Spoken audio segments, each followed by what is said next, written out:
아이고, 아이고. 사고가 꽤 크게 났을 것 같아요. 일단 지금 블랙박스 차량도 굉장히 속도를 내고 있었고요. 지금 상대 측에서는 이제 좌회전을 하려고 갑자기 이제 택시가 들어오다가 쿵 하고 박은 그런 사고입니다. 예, 두 분 이제 화면 보셨을 텐데 어떤 과실을 몇 대 몇으로 주실지 궁금합니다. 네, 한번 적어주시고요. 자, 그럼 박진우 변호사님부터 한번 볼까요? 박 변호사님은 블랙박스기 10, 상대방 측이 90의 과실이 있다라고 말씀을 하셨고요. 또 김서환 변호사님은 블랙박스 측이 40, 상대방 측이 60이다 하셨습니다. 물론 상대방 측 과실이 더 많다고는 하지만 그 블랙박스 측의 과실이 조금 더 김서환 변호사님은 많다라고 지금 말씀을 해주셨는데, 그럼 김 변호사님 의견부터 한번 들어볼게요. 예, 어떻게 해서 그렇게 과실을 책정해 주셨는지. 네, 저는 일단은 이 상대방 측의 입장에 서서 네. 좀 변론을 해보자면, 예. 네. 일단은 이제 뭐 여기 뭐 이제 영상을 보시면 알겠지만 그 교통정리 없는 교차로예요. 그렇죠? 그러니까 뭐 교차로라고 보긴 좀 또 약간 애매하긴 하지만 어쨌든 네. 좌회전을 할 수 있고, 뭐 교통정리가 없는 교차로에서는 이제 어쨌든 양보 운전을 하게 돼 있죠. 도로교통법 26조에서 보면 이제 25조 교차 통행 방법이 있고 뭐 해서 뭐 여러 가지 있습니다. 그래서 뭐 양보 운전도 해야 되고, 그래서 이제 좌회전을 하려는 경우에는 미리 이제 도로 중앙선을 따라서 좌회전을 해야 되고, 네. 그다음에 교통 정리가 없는 교차로에서는 도로교통법 26조에 따라서 들어가려고 하는 차의 운전자는 이미 교차로에 들어가 있는 다른 차가 있을 때는 그 차의 진로를 양보해야 된다라든지, 그리고 그다음에 또 31조에서는 이런 교통정리가 없는 교차로에서는 또 서행을 해야 됩니다. 앞에 보이면은 네. 이제 직진하는 차량도 서행을 해야 되고, 교차로에 인접하는 차량들은 이런 이제 여러 가지 규정들이 있는데, 그런 것을 종합해 보면 제가 봤을 때 비록 상대방이 비보호 좌회전 차량이기는 하지만 좌회전 이제 선진입이 어느 정도 분명해 보여요. 왜냐하면은 그 뭐 앞에나 어떤 그 앞범퍼나 내지는 뭐 거의 제가 봤을 때 보면은 조수석 쪽 문을 받은 것 같거든요. 네네. 예, 그죠? 예, 그러니까 일단은 먼저 진입을 했다고 보는 게 맞을 것 같아요. 그래서 선진입이 어느 정도는 분명해 보이고, 네. 자, 또 속도를 보면 블랙박스 차량 끝까지 속도가 안 줄어요.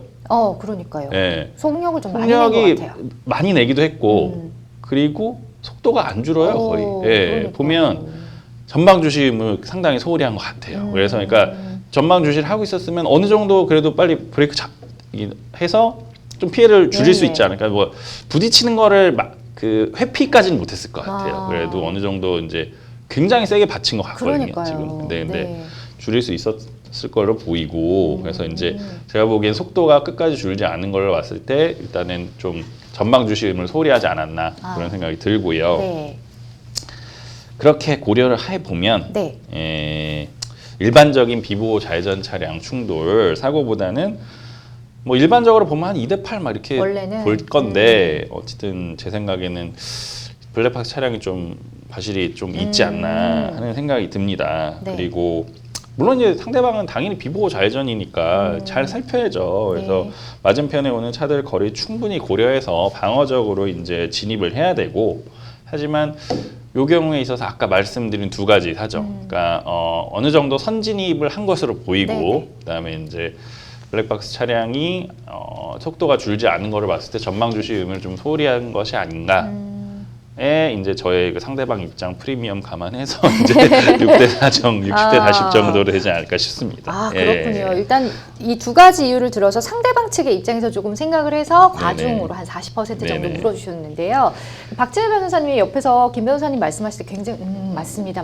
굉장히 존중하듯이 하셨지만 의견은 좀 다르거든요. 한번 들어볼게요. 예. 네, 저는 이제 블랙박스 측의 입장을 좀 대변하려는 의견으로 제가 네. 90대 10을 예. 제시했는데요.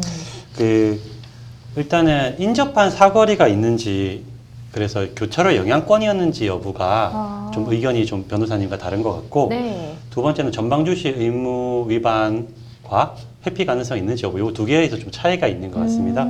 전체적으로 제가 이제 판단하는 순서를 좀 설명을 드리면, 이제 그 인접한 사거리에서 직진 신호를 받고 있는 진행 중인 이제 블랙박스 차량이고요. 네.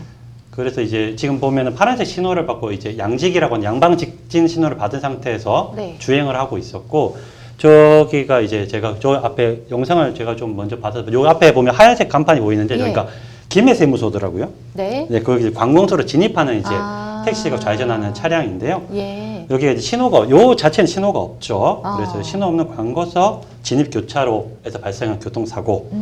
이 경우에는 보통 좌회전 차량이 주사고 차량이 됩니다. 아까 김 변호사님 말씀해 주셨던 것 중에 제가 좀 중점을 뒀던 거는 26조 사항. 예. 그래서 교통 정리를 하고 있지 않은 교차로에서 좌회전하려고 하는 차의 운전자는 그 교차로에서 직진하거나 우회전하려는 다른 차에서는 그 진로를 양보해야 된다. 자기 먼저 갈 수 없다는 거죠. 네네. 그래서 이제 보고 들어왔다고 한다면은 무조건 이제 비보호 좌회전으로서 이제 책임이 지게 될 텐데 통상적으로는 이제 8대2 정도가 되는데요. 예. 구체적으로는 늘 8대2가 되는 것은 아닙니다. 아. 만약에 저 구간이 이제 실선으로 그어져 있는 좌회전 진입 금지 구간이었는데 좌회전했다. 네. 그러면 100대 0이 나오고요. 오. 그 다음에 이제 통상적으로는 이제 전방주시 의무 위반으로 20% 정도 과실을 해서 8대2 정도가 되는데, 근데 또 좌회전 차량이 명백하게 선진입을 해서 좌회전에 상당히 맞췄다. 예. 고한다면 6대4 정도, 아까 김 변호사님 말씀하신 의견 정도 6대4 정도까지 내려올 수 있는데, 반면에 우리 직진 차량이 먼저 선입하는 경우는 또 100대 0이 나오게 됩니다. 이 요소들을 고려하게 되는데요. 네. 그리고 이제 직진 차량이 과속한 게 10에서 20km 정도 과속했다면 10% 과실 추가, 그 20km 정도 넘어서 또 과속을 했다 그러면은 이제 20% 추가, 이런 식으로 계속 추가가 되는 여러 가지 요소들이 고려가 됩니다. 특히 비보호 좌회전 같은 경우에는 여러 가지 규정들이 적용되게 되거든요. 예. 그래서 일단은 비보호 좌회전이 안 되는 구간은 아니고, 근데 통상적인 과실 비율이 적용될 수 있을 것인데, 저는 이제 일단 인접한 교차로 직진 신호를 받고 진행하고 있었다는 점. 그래서 보통 판례들이 인접한 교차로에서 30m 이내 정도 보면은 교차로의 영향권 내라고 봐요. 그래서 신호 위반도 그렇게 판단을 하게 되는데, 그래서 이제 교차로 신행 영향권 내에서 직진 신호를 받고 진행하고 있었다. 우리 차량이. 그 다음에 특별히 과속을 하고 있는 것으로는 안 보이는 한 60km 정도로 진행하셨다고 보이는데, 네네. 거기에 대한 문제되지 않는다고 보이고요. 또 한 가지 제가 봤던 건 영상에서 저희 앞에 먼저 파란 신호를 받고 진행하는 차량이 있으세요. 좀 거리는 조금 있는데 앞에 예, 가고 예. 있죠. 네. 그렇기 때문에 상대방 차량 입장에서도 이제 신호를 받고 직진하는 차량이 계속 있을 거다라는 게 예상 가능하지 않았나. 그렇죠, 그래서 좀 또. 무리하게 들어오신 부분 좀 있어 보인다. 이런 점하고, 그리고 지금 영상을 보시면 딱 나오시죠. 이 사람이 지금 그 정지선에서 딱 정지하고 있다가 들어왔는지 여부가 좀 불분명해요. 지금 2차선에서 네. 넘어 들어오셨을 가능성도 배제하기 어려워 보이거든요. 뒤에 딱 정지선에 정지하고 있는 차량이 계셔가지고 네. 그런 점들을 고려하면은, 그리고 이제 한 2초 정도 있다가 사고가 발생하게 되는데 저희 들어오고 나서 보통 인지 반응 시간이 한 보통 1초에서 2초 정도로 보게 되고, 60km 같은 경우에는 1초당 보통 16에서 17m 정도 진행을 한다고 보는데, 우리는 교차로 지나가면서 30m 이내에서 났던 거죠. 그러면 이제 회피 가능성이 우리 쪽에 없지 않냐. 그래서 이제 10% 이내로 제한되어야 된다. 경우에 따라서는 100대 정도 가능할 것 같다. 네. 이게 제 의견이 되겠습니다.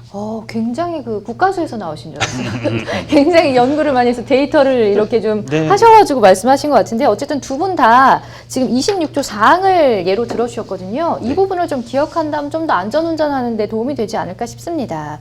그 비보호 좌회전의 정확한 법적 규제를 한번 짚어보면 좋을 것 같은데, 비보호 적색 신호에 좌회전을 해도 되는 건지, 아니면 사고 시에 무조건 어떤 보상도 받을 수가 없는 거예요, 이럴 때? 좀 따져볼 건 있는데요. 예. 비보호 좌회전은 무조건 녹색 신호에 하셔야 됩니다. 네, 그리고 맞은편에 직진하는 차량이 없을 때 하셔야 돼요. 아까 변호사님과 김 변호사님께 제가 말씀드렸듯이 거의 주사고 차량으로 인정되시거든요. 예. 더군다나 적색 신호에서 좌회전하시게 되면은 이제 지시 및 신호 위반 행위로서 범칙금 6만 원, 벌점 15점이 될 뿐만이 아니라 네. 교통사고 처리 특례법상 중대법규 위반, 보통 우리가 11대 중과실 얘기하는 그런 사안이 돼서 형사처벌 대상도 되실 수도 있다는 점을 좀 분명히 기억해 주셔야 돼요. 무조건 적색 신호에서는 비보호 좌회전하면 안 된다고 알고 계셔야 될 것 같고요. 안 된다. 이게 그 청색 신호에서 이제 비보호 좌회전하고 있는 사고에도 대부분 주사고 차량으로 되기 때문에 네. 돈을 물어줘야 되는 기본 8대2 정도로 우리가 주사고 차량으로 돈을 물어주시는 입장이 돼야 될 겁니다. 그렇군요. 그 교통정리가 없는 이런 교차로 같은 데서 사고가 났을 때 어떤 사항을 기준으로 보면 과실 비율이 정해지는 거예요? 아까 뭐 이제 여러 차례 말씀드렸듯이 이제 교차로에서는 그런 이제 양보할 등록하거나 서행할 의무가 있고요. 네. 그래서 이제 뭐 여러 가지 고려되는 요소 몇 개 말씀드리면은 굉장히 대형 차량 있잖아요. 네. 대형 차량 좌회전은 이제 직진 차량에 대한 진로 방해 정도가 상당히 커요. 상대적으로 또 교통 방지하고 왜냐하면 일단은 못 들어가잖아요. 대형 차량 아무리 신호 위반하고 갔다고 하더라도 갈 수가 없는 그런 네. 부분이 있기 때문에 대형 차량일 경우에는 과실이 좀 더 가산됩니다. 아. 예, 그리고 좌회전 차량이 이제 진행을 하고 있는 도로가 진행해왔던 도로가 이 좌회전 하려고 하는 도로에 비해서 명확히 대로 또는 간선도로인 경우나 좌회전하여 진입한 곳이 차도가 아닌 장소와 비슷한 경우에는 직진 차량 통행 우선권이 더 있는 거죠. 직진 차량이. 왜냐하면 대로를 막 운전하고 있었기 네. 때문에 그래서 이 경우엔 좌회전 차량 과실을 좀 더 가산해요. 예, 그리고 다만 이제 좌회전 차량이라고 하더라도 이제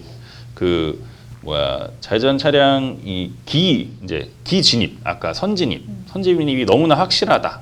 그러면 아무리 비보호 좌회전이라고 하더라도 직진 차량의 과실이 더 가산이 되게 되는 거죠. 뭐 그런 어떤 여러 좀 고려 요소가 있습니다. 그렇군요. 예. 근데 보통 이런 일을요, 미리 알기보다는 사고가 난 이후에 알기 때문에 참 안타깝습니다. 예. 미리 알면 좀 예방하는데 어느 정도 좀 쉽지 않을까라는 생각을 해보고요.